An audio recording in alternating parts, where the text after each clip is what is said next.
Students, in the previous class, we have learned about the pure substances and impure substances. Let us discuss questions related to that.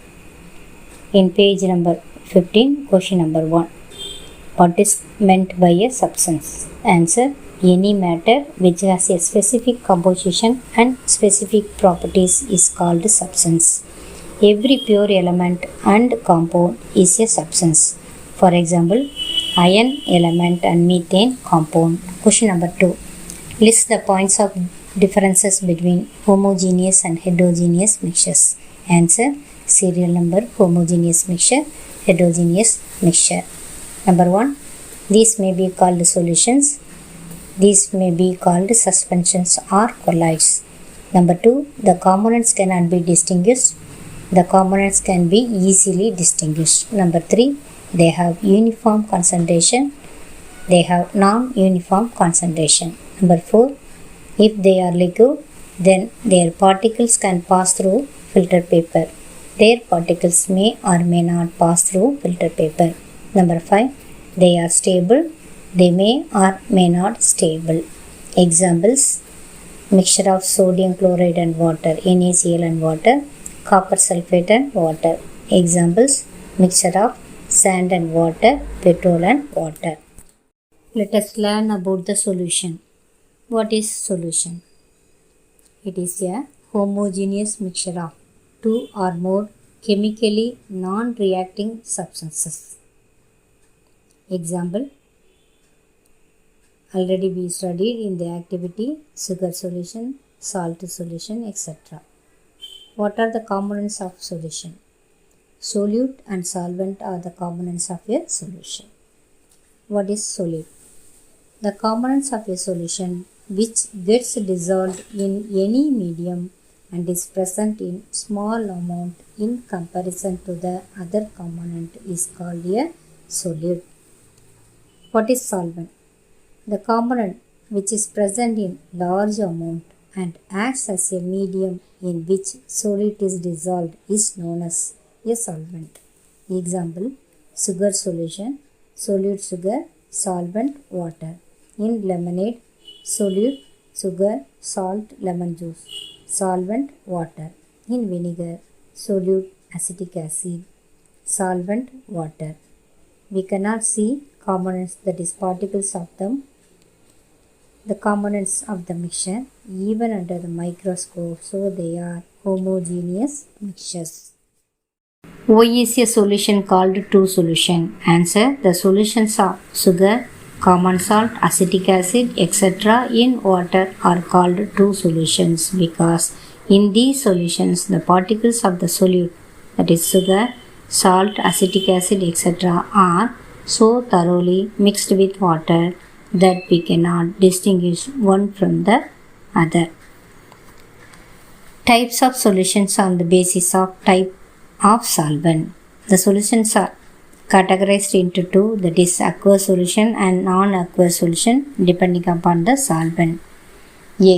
Aqueous solution. A solution in which water acts as a solvent is known as an aqueous solution. Example: solution of sugar in water. Non-aqueous solution. When a liquid other than water is used as a solvent, then the solution is known as non-aqueous solution. Example: solution of iodine and alcohol. Let us learn the properties of solutions. The main characteristics of a solution may be summed up as follows. Number 1. The solution is a homogeneous mixture. Number 2. The components of a solution do not chemically react with one another. Number 3. The particles of the solution are smaller than 1 nanometer, that is 1 nanometer equal to 10 power minus 9 meter in diameter, so they cannot be seen by naked eye or even under a microscope. Number 4.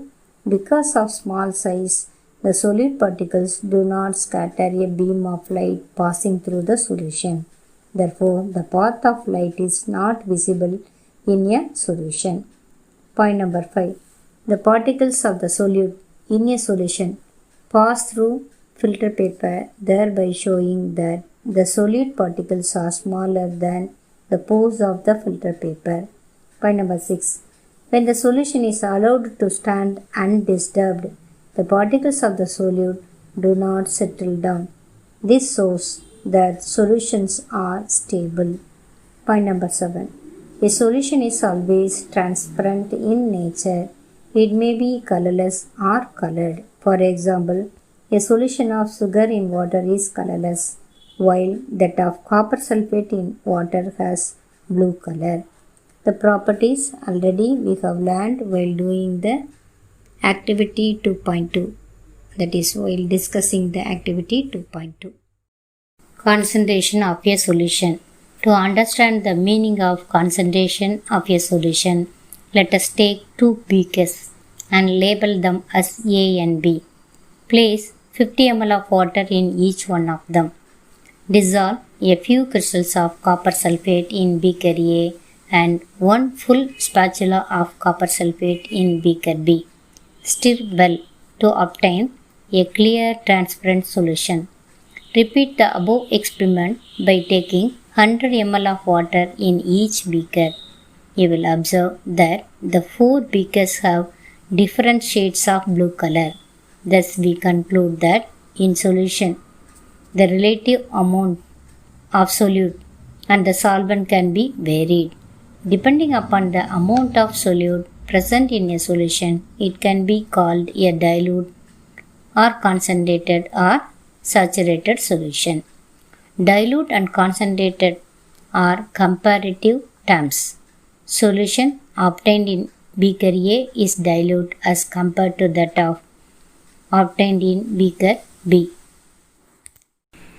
Solutions are of three types on the basis of concentration. First one, unsaturated solutions.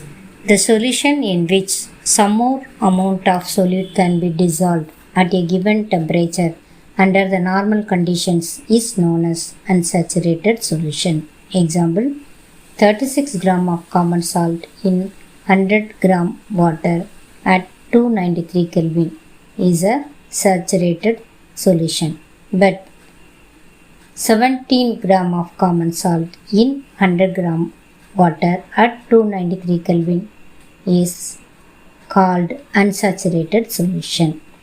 Second type, saturated solutions.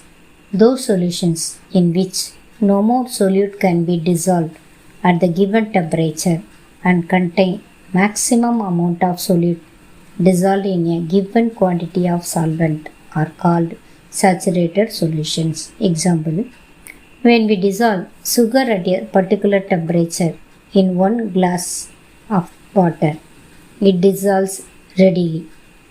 On further addition of sugar, the dissolution of sugar in water becomes slower and slower. Finally, it stops and sugar settles down at the bottom. Then the solution is known as saturated solution. Supersaturated solutions.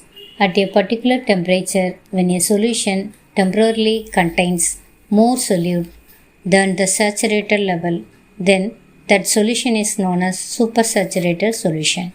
Example, sweet seller dissolves excess sugar in hot water to prepare thick sugar solution, which is used to dip the jalebis.